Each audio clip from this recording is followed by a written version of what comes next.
The Acolyte, the gayest Star Wars yet. I always tend to go easy on shows in their first outing because I have no idea where the show is headed. The opening title cards state that 100 years before the rise of the Empire, so 100 years before Revenge of the Sith. People are using the Force in secret. One of them is assassinating Jedi. So May is an assassin. It's just that we know that these shows will never allow a woman of colour to remain as a villain. They always have to be misunderstood or misled somehow. We'll see how this plays out. I didn't really find anything to latch onto in the first episode of The Acolyte. I did find it annoying that they will introduce some possibility for mistaken identity that we as the audience is privy to, but the characters in the show just decide to believe that Osha is telling the truth, removing any suspense. Osha is the killer! No, she has a twin. Osha escaped from prison! No, she actually tried to save a guy and was left for dead. Osha's trying to flee! Oh, never mind. I believe you are not guilty.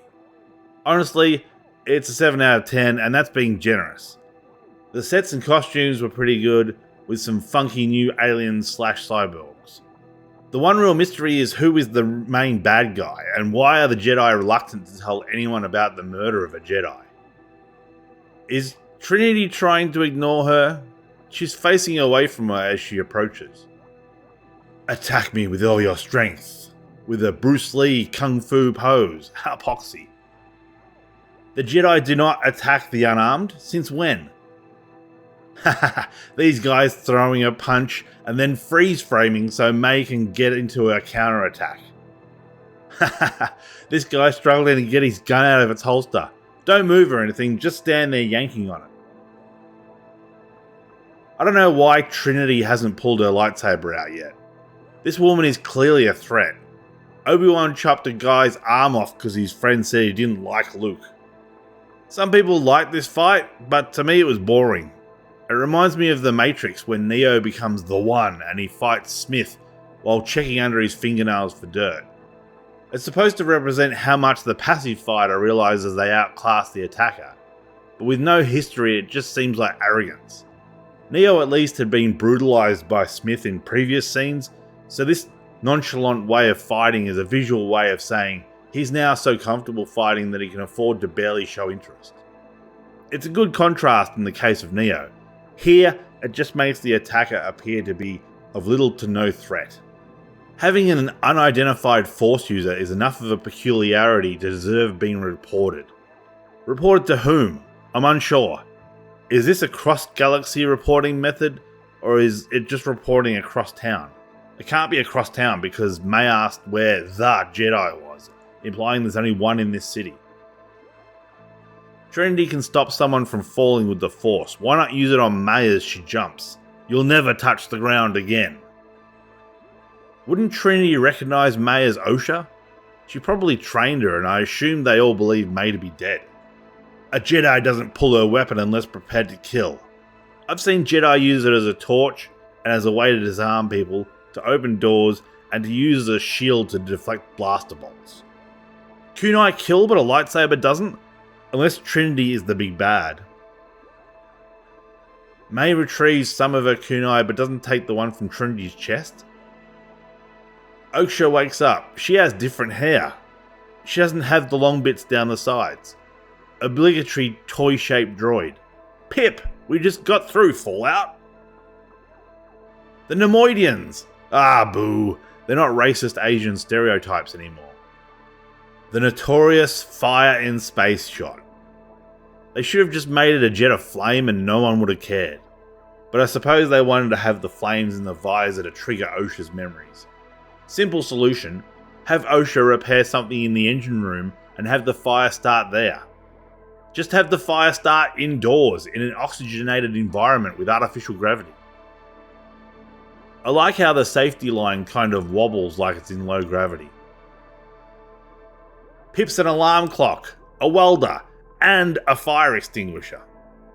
Haha, that chick Nemoidian's like she's mocking the first guy's Wait, so Yord does the Jedi mind trick on the captain and the other Nemoidian tells them what they need to know? The show acts like Yord is flinchy when he reaches for his weapon when Osha reaches for Pip, but Yord is tracking down a Force user who looks like Osha who just killed a Jedi Master. I'd be jumpy too. Jedi skills aren't transferable?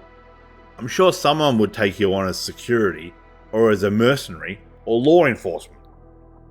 Osha joined the Jedi at 8. She's been out for 6 years.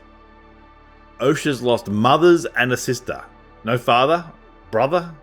What is it with shows and all-female groups? So she's a Force-sensitive being trained in the way of the Jedi, who they believe to have killed a Master Jedi, and they put her on a regular prison transport. Why not escort her personally? I guess they have to drop that guy back at his bar, but how long would that take? Less than 24 hours, as they're accusing Osha of killing Indara and returning to her bunk in less time than it takes to go to Nar Shaddaa for a drunken bender. So this kid sees fire, and we're just going to run with it? Isn't this the Force user equivalent of pulling legs off insects? That better not be the last we see of Monkey Boy. Who are the political enemies of the Jedi? Why are they keeping it a secret?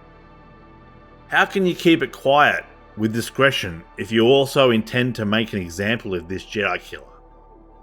This Dybbuk that is used to subdue violent criminals, why not use it on all of them?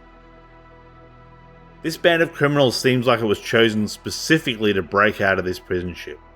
A cyborg that can hack into droids, and a dude with a tentacle on his head that can reach through bars. Seems like perfect candidates for a Dybbuk. Why couldn't Cyborg Man hack the Warden droid as well? Can you give me a hand? Get it? Because they have the Warden droid's arm. Hitting an asteroid causes the locker with her personal effects in it to open.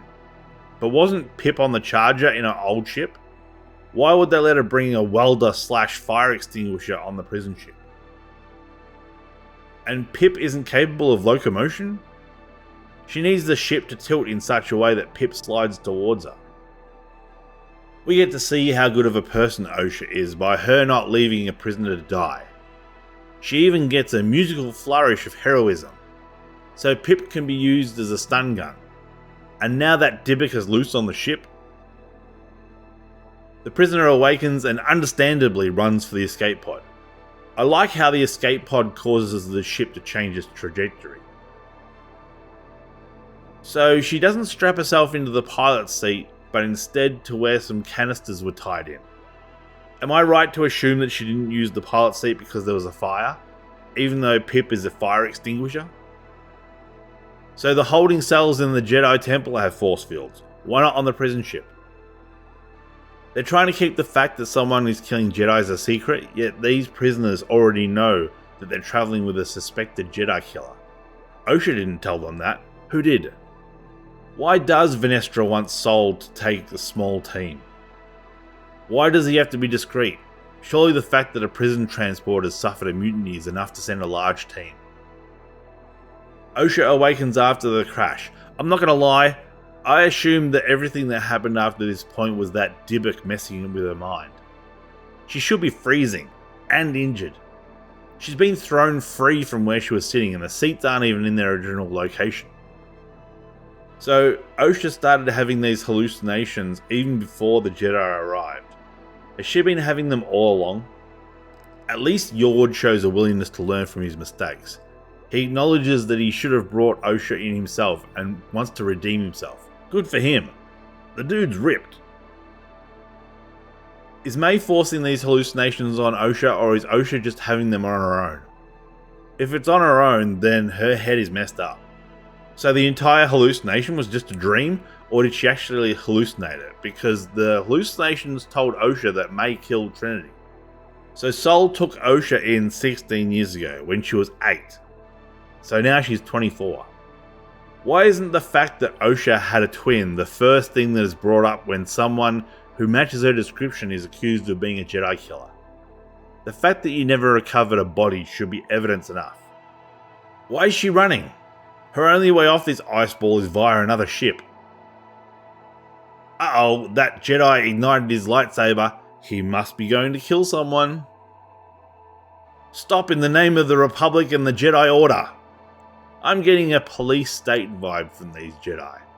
Like the theme of the show is all cops are bastards. They're covering things up. They're harassing an innocent black woman. They're responsible for a fire that killed a lesbian couple and their child. We get our fugitive standing at the end of the tunnel in front of a massive drop scene. If Sol can just force lift her, she was never in any danger, and anyone who falls in front of him is a death that he wanted. Evil Dark Man. The Jedi live in a dream they believe everyone shares. If you attack a Jedi with a weapon, you will fail. Steel or laser are no threat to them. But an Acolyte kills without a weapon. An Acolyte kills the dream. So Saw Gerrera is the bad guy? Save the dream!